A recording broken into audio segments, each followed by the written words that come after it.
Let's get it done. Let's get it done. Declan Rice, the decision was made.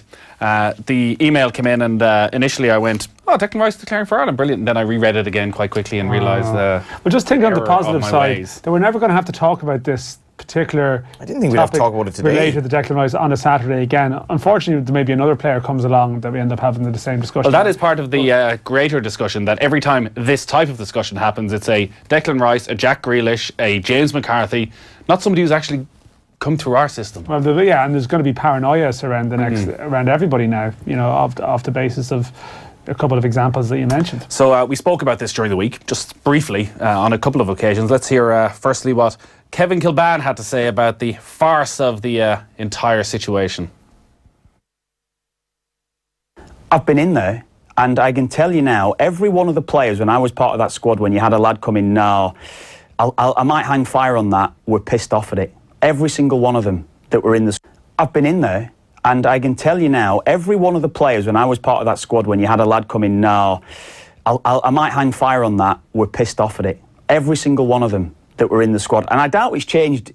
It's only 8 years later. It hasn't changed. And if it has changed, I'd be very, very surprised. Really, really surprised.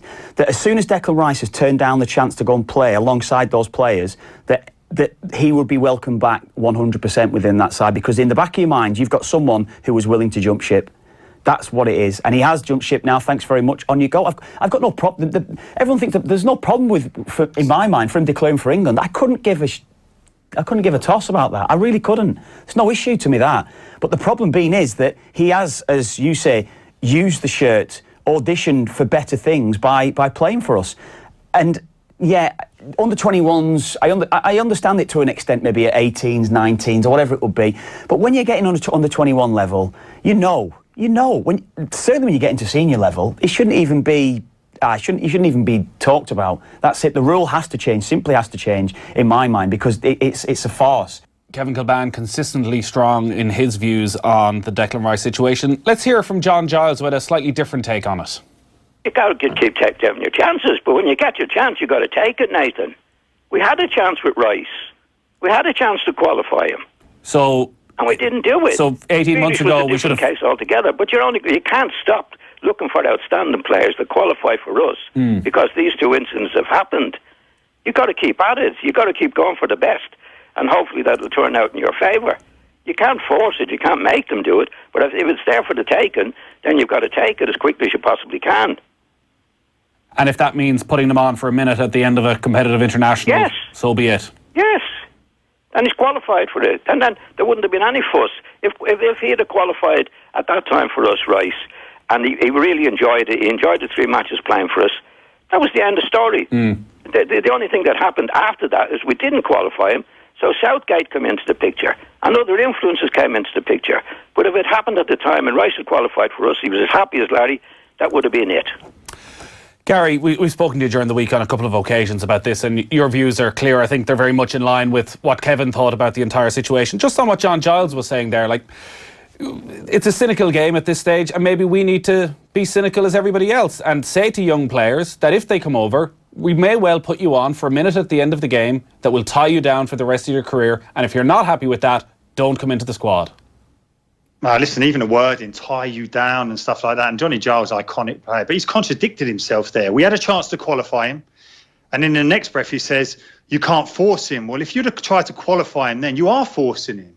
And he didn't warrant a senior call-up at that stage of his career. He'd done nothing to justify getting that. And that's the problem. And I know hindsight's a wonderful thing, but you can't just give out caps to do that. And do you know what? It's been a really difficult time in terms of, I'm not surprised at Declan Rice. Ultimately, he's proved he's not Irish, but that's no problem. But I think what he has proved, and even listening to Kevin Kilbane, who's normally so charming, so relaxed about scenarios. And I know you're goading him to a certain extent, but look at his demeanour. It changes. And do you know what? I'll probably give you a little bit of insight at that.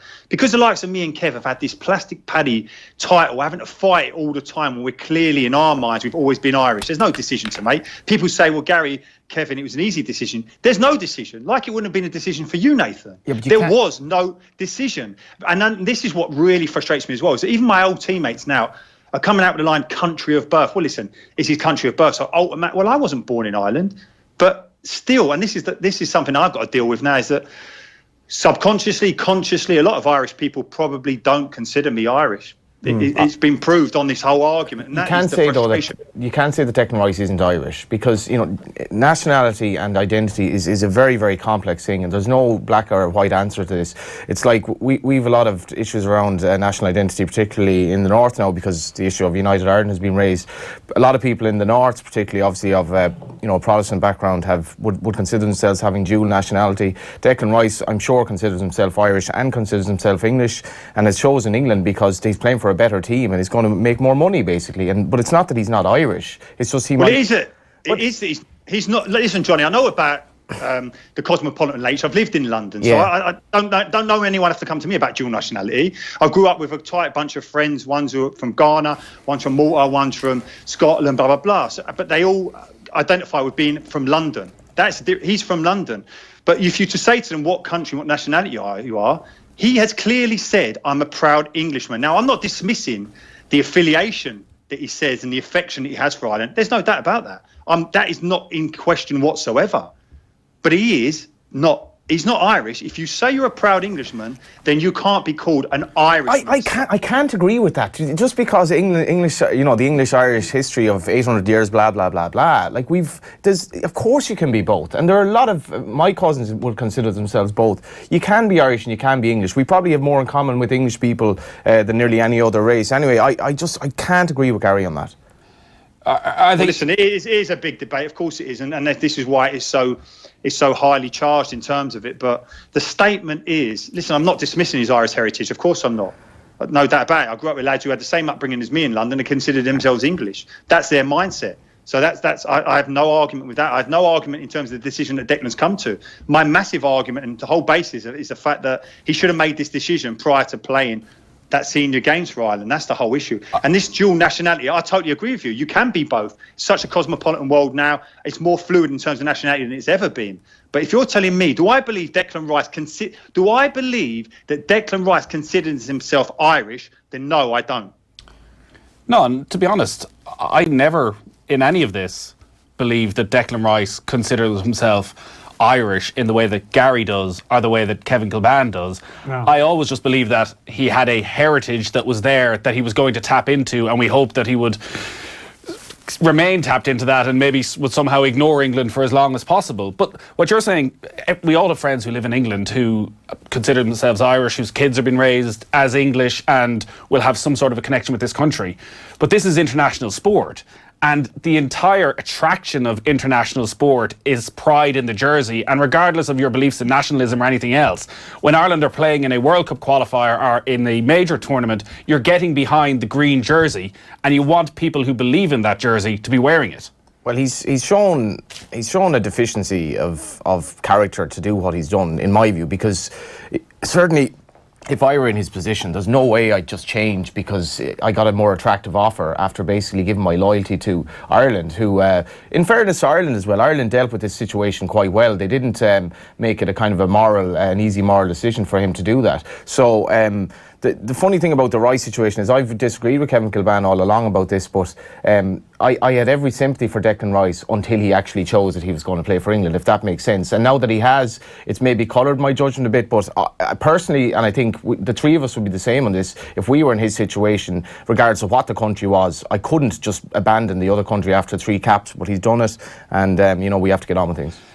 Once again, lots of texts coming in. If we really wanted Rice, Martin O'Neill should have capped him. End of. Capping him is not forcing him or tying him down. Rice chose to accept a place on the bench knowing he could be capped. If he had played, we wouldn't be having this conversation, says Mairead in Court. He wasn't on the bench for any game. He could have been involved for was it the Moldova game? Yeah, but he wasn't around the squad. He was never given the decision to come into. That's when Grealish went, ultimately, when the prospect of coming into the squad. This idea that O'Neill should have brought him in against Moldova, I don't buy it. I think it's revisionism. I think the previous month at West Ham, he'd played maybe 15, 20 minutes in the previous month at West Ham, and Ireland were in the middle. Like, O'Neill would have been sacked if they'd lost that game to Moldova. Yeah. And, Sean Maguire was the third sub that night who was brought on to, like, around emotional moment as Shane Long, comes off and hands over to Sean Maguire. If when Ireland are 2-0 up against Moldova, if Declan Rice suddenly gets brought on for a couple of minutes and it's blatant what it's all about, I actually think, okay, he did change agent. It's possible he might have done it, but we don't know for sure that it wouldn't have accelerated the decision. And as a precedent, I just think that's the wrong one. Oh, totally agree. Absolutely. Like, we've been burnt badly in this situation, but if we're talking about the jersey meaning something, just capping players for a minute the second they come in, so we don't need to be burnt again. Yeah, I for this argument, the whole truth. Yeah, okay, I understand as well that football people, managers, should maybe have realised how good Declan Rice was, and I think his progression surprised possibly people, and I can accept he can make that himself point, included, and maybe himself included, but I don't recall Declan Rice being a massive talking point that week. With everyone saying, well, where's Rice? Where's this guy Rice who at that point had played maybe 4 to 5 games? If it was it was the last 3 games of a World Cup qualifying campaign. Of course, there's funny things. If Ireland had beaten Denmark, would Declan Rice have probably gone to a World Cup and played for Ireland? Maybe he would have. And there's a sliding doors moment there to some degree. But I just think this argument of he should have put him on against Moldova, I've never subscribed to it, and I don't. It's not a good way about doing never your will. business. I just want to put this one to you, Gary, from Diddy in Cork. The Declan Rice saga has led for calls for the Irish football fraternity, for the FAI to move away from granny rule players and focus on developing Irish-born players instead. Does Gary, Dan, Johnny think this will actually happen, or will history repeat itself? And I do think one of the issues that maybe listeners have and some Irish people have with the way you're talking about the Irish team and what you feel for the Irish team, what Kevin feels for the Irish team, is how do we decide what is feeling Irish? What is it just literally playing for the national team and being willing to play for the national team? Like, do you feel anybody that's eligible, Gary, do you feel, look, I know how you feel on the Nathan Redmond type scenario, but do you think the FAI should maintain this policy of going after second, third generation Irish players? Listen, I think there's a remit for Mick McCarthy as the manager to try and get us the best team available. It's not up to him to make that decision. That rule needs to change. But if you're asking me, am I comfortable with it? No, then I'm not, because this granny rule is such. But that granny rule has provided some of our most iconic players, our most iconic moments. So it's a bit of a double standard, isn't it, as such? But I don't see it comfortable with it but what I will say to you is that there's lads like McAteer, Matty Holland, who grew up, and they didn't grow up dreaming of playing for Ireland. That is essentially a fact. There's no doubt in my mind about that. But when they did come into it, I never doubted their desire for the cause, that they were working any harder than me or any of the other lads, not for one moment. So when they do come on and pull on the jersey, I don't subscribe to the belief that, say, the likes of Joe said to me the other evening, that a lot of these Irish players, if they now got an England call-up, they'd go. I'd be very surprised about that. But listen, it's a romantic view. I've said it time and time again. I just want lads, when I'm watching the Ireland team, I want them lads to have grown up dreaming of playing for it, as I did and as you did and as any young footballer does, wanting to represent their country. But we're not alone.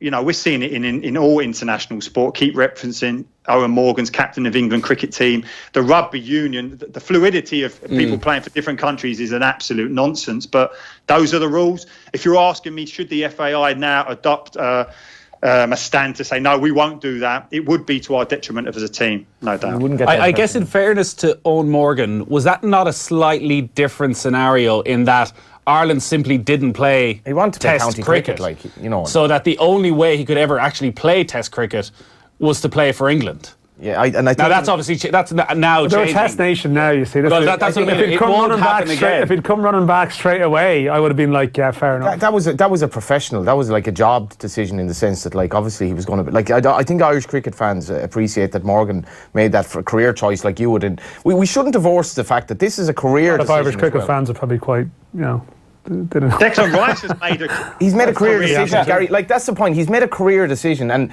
ultimately his job is to play football. And if we were to do this in anything other than like sport, we'd probably do the same thing ourselves, because we go for what is effectively better money. And that I totally agree with you there, Johnny. But ultimately, you have the decision to play for anyone and earn that money in your club career. I know there's a knock-on effect, and it's been proven that financially he'll be better off playing for England. But protect that uniqueness of international sport. Protect it. We don't need it to be a career move. It should never be a career move. And listen, Kevin Kilbane alluded to it there. Clinton Morrison, initially before he comes into the squad, is going, yeah, do you know what? I don't know. And we were listening to this. He was talking on television saying, well, I don't know, do you know, I might get to be out and playing a World Cup for Ireland. And he did in the end. And you're thinking, you what? And now listen, Clinton's a great lad. He worked his socks off for Ireland. I'm not saying he had a fabulous Ireland career because he didn't. But nevertheless, you are listening to that as a player thinking, do you know what? No, we don't want you. I don't think Stephen Kenny is going to... court players. No, he has spoken about it. Like, I don't think he would. Well, I see. Is that not part of his job? Well, it's the thing. It's a tough one. I think he will have to eventually. I think just to me, like it in some ways, there's a case by case element to it rather than applying a sort of a general rule, a sort of a sweeping rule, because there still will be a Gary Breen or a Kevin Kilbane or someone from that. I mean, I've heard some stuff from Aidan O'Brien recently. It sounds like he's from a very, very strong background who turned down England at a level when he was younger. So you're always going to have those families. These families haven't gone away as much as we talk about, the changing profile of communities and so on. But I think I've heard the point made from people involved that. Now, see, if Ireland waited later, then you'll lose players, and I accept that. But should we stop this practice at maybe, 16s, 17s, 18s of lads coming in for a couple of weeks to have a look? Because it is happening. There is auditioning happening. There was a guy, Marcus McGuane, who's at Barcelona now, who basically came and played for Ireland in the European Championships, and that effectively was, it pushed him on in terms of England. And we have to, I think in a way, you'd like to nearly be asking people later to come on board rather than the situation we have now where Declan Rice, as it's happened, and as our players with Northern Ireland did as well, unfortunately, they have taken away caps and development caps from players who could have played at 16s, 17s, 18s, 19s, all the way up. Now, I've heard people say, well, they got to play next to Rice, maybe play around him, might have brought some lads along in some ways. But I think it's a sore one now if you're a 20-year-old Irishman who is getting on okay in his career but didn't play all the way up because you were behind Declan Rice. We spoke about Roy Nolan during the week. Nolan was considered behind Declan Rice. That's why he wasn't around some squads. It'll be interesting. It's a tough one. When he's actually interviewed about this, because he gave a carefully choreographed kind of crappy statement that was a load of PR really. When he's when he sits down, and if he had an interview with Gary Breen and Kevin Kilbane about it or something like that, that'd be interesting. That'll be interesting for many reasons. But listen. But even speaking to lads, like if you come in, I would have been in the squad, Johnny, right? And lads might come over, and I only have to speak to them a couple of lines over breakfast, dinner. Just say what do you do when you're a kid? Like, do you remember any stories? What did you do? When you're in Ireland? We've never really been there. Blah blah blah. And you're like, Jesus Christ. But listen, in terms of the under-21 manager and doing that now, and Stephen Kenny, he will have a knowledge of League of Ireland players superior to anyone before, so he can bring those players through. But ultimately, if lads are in England at those younger age groups, it suggests, not right, I'm saying rightly or wrongly, it suggests they're at a higher level because they have been cherry-picked to go over there and play. Now, it's not up to him. You're right, Nathan. He has a remit as a manager. It's not up to me. If I suddenly was the Ireland manager, my beliefs would have to suddenly go a little bit to the side. I can't suddenly just pick players like that. I have a remit as the manager to pick the best players available. Now, Dan, I'll ask you, you're saying about Declan Rice and other young players. Do you know much about this Luke O'Connell now, who England have identified? Just got into the Bolton team, playing really well, caught in Premier League clubs now, and suddenly the FAI have identified they're going to go after him. Yeah, I think he's a Liverpool lad who's at Bolton, and I mean, I think someone was messing around with his Wikipedia page, putting on Wikipedia page that he wanted to play for England, but certainly. He played in the under-17 European Championships last year, and the level of speculation around him, and as you mentioned, I haven't heard no insight in terms of where things are at, but he does seem like he could be another contender for this speculation that we're going to have to live with. And one of the reasons why actually this isn't the last time Declan Rice is going to come up on a Saturday afternoon is because what's going to happen over the coming months with Nathan Redmond potentially coming into an Ireland squad at some stage, having already played for England, and the acceptance of that, and particularly what's going on with Will Keane. Patrick Bamford, who has quotes on the record 2 years ago, which are like, well, my mother's side are pushing me towards Ireland, but I'd love to play for England. I'd like to play for England. But also, maybe the Keane family sum up this entire mess, where you had Michael Keane played for Ireland at underage level, has now gone on to play full international for England. Will didn't want to play for Ireland. Michael Keane came over and played competitive at underage level. But this is the thing, he came over and he played at a competitive under-19 match when he was shopping around. like sometimes, you know, when you know, like that is what it is. And if we're bringing someone in to play a competitor, maybe this is the thing. If you're going to play someone in a competitive underage qualifier, do you need to have a discussion with them around that and say, well, how do you feel? You know, now I know things can change. I'm sure Declan Rice would have given all the right answers, but. You know, Michael Keane playing the competitive underage qualifier, then he left and that was it. He was gone. Whereas Will Keane's coming back. Will Keane is coming here because it hasn't worked out for him. And that's blatant, and no one else can say otherwise. And he's not coming here as even Nathan Redmond, who, if everything was to go through and he decides to play for Ireland, would probably be in and around the starting 11 straight away. Like Will Keane, on what he's achieved, is barely a squad player. Well, he's meant to be a very talented player, and was very well thought of in the first place. But see, Mick's on a short-term brief as well, so he's That's the thing.